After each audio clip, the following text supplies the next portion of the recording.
matigas na lupa, matigas na puso. May mga lupa na kung saan ay hindi malalim ang pananalig. May mga lupa makamundo at may mga lupa mabuti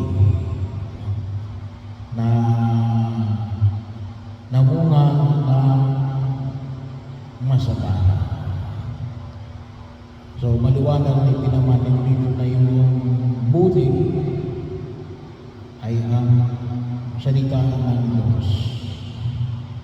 So walang problema sa buti. Ang may problema ay ang uri ng lupa. At tayo na niya ng Diyos na alin na maging mabuting lupa. Bahagi yun sa patuloy na hamon na pinamamanig ko sa atin. Yung paanyaya na kung saan ay tinatawagan tayo ng Diyos na panatilihin na tayo naging mabuting lupa, kung tayo ay mabuting lupa, kung mayroon pa katigasan ng loob o maaaring may mga bagay na kinaugalingan tayo sa mga mundong buhay o maaaring gawa ng kahinaan ng ating pananampalataya, ay hinihiling ng Diyos at ito ay patuloy nating bungkalin, pagyamanin, bahagi yun. Kaya may mga ilang mga pamamaraan ng pagkilos na pwede natin gawin. Well, ayun tayo tinatawag na kung tuusin ay acts of piety, acts of charity, at bahagi rin na kung saan ay tayo ay ginaanyahan ng pumikapan na sabi nga natin dito ay exercise. Yun ang kailangan natin ng patuloy na pagkilos at pagsasakatuparan na mga bagay na ito. Kaya napakahalaga ho. Well, sabi nga ho natin, yung isa rito ay yung devotional practice natin. Sana po ay lalo natin mapagtibay yung sabi nga natin, kapag sabi natin devotion ay kinakailangan natin na ito ay panatilihin, pag-ibayuhin, at kinakailangan nawa natin masanay kahit na sa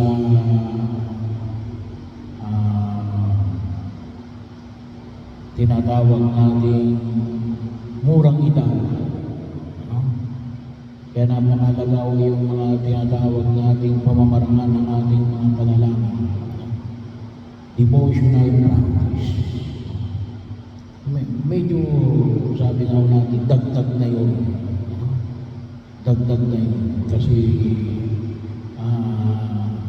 higigit ito sa pang-araw-araw nating pagkilos kung pagtawagin natin requirement bilang isang mananampalatayang Kristiyanong Katoliko.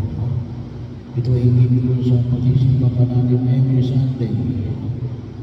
Katulad ng magdarasal ng Santo Rosario, yung nobinaryo, kung ano man yung ating pinag-nobinaryo. At sana rin po, no, yung iniling din natin na sana lumago, yung mga organisasyon na nagpo-promote nito, no? So, kinakailangan natin na dumami yung mga organisasyon. Marami kasi mga organisasyon tayo na namatay. Hindi lamang gawa ng pandemya, kundi bago pa ako dumating yung pandemya, no? Ay sana po ay matugunan natin. Kaya nga sabi nga sa susunod na Biyernes, yung ay 26, ay tayo po ay inaaniyahan. Itignan open ko, baga ito po ay sinisimulan ng ating mga lay ministers of Holy Communion, yung Holy Hour. Every gagawin natin ngayon ay yung fourth Friday of the month. So sisimulan namin ngayong 26, this coming Friday. Pagkatapos ng misa natin ay nagtatawag tayo sa Banana Sacramento sa altar. So, yun ay bahagi yun na sisimulan natin.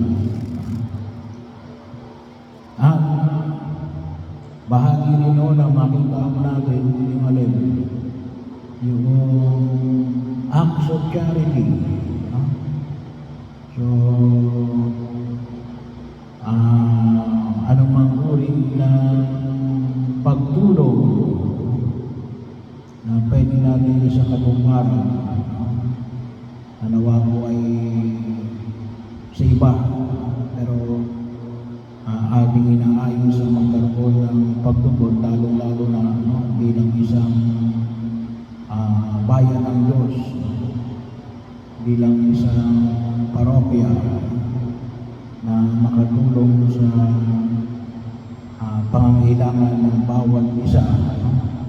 Maaari siguro lalo-lalo na yung tungkol sa kalusugan. Maaari yung matugunan natin.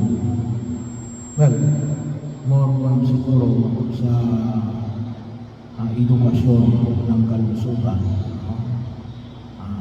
Pangalagaan natin, sapagkat sabi nga natin, kuminsan yung sakit, kung makapag-i-invite tayo ng mga may yung mga doktor or nurses o nutritionists na pwedeng tumulong sa atin para ho matulungan tayo sa maayos na kalusugan.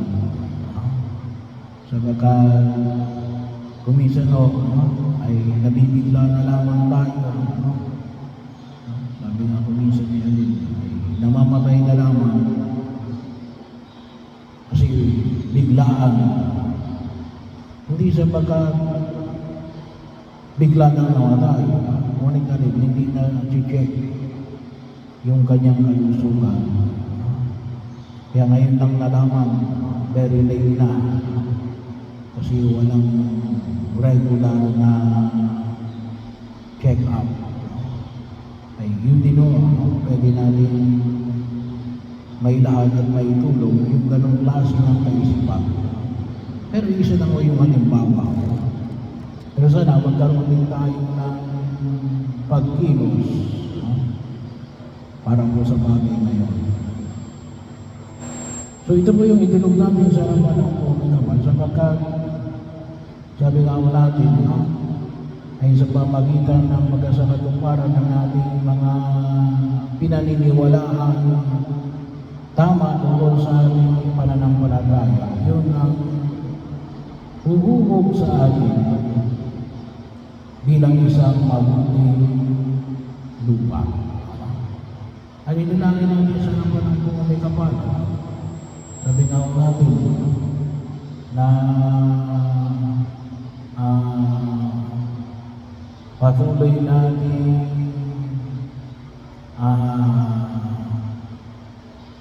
isakatuparan ng mga bagay na ito para sabi nga ay tumubo ng marami ang bunga ng salita ng ating Diyos.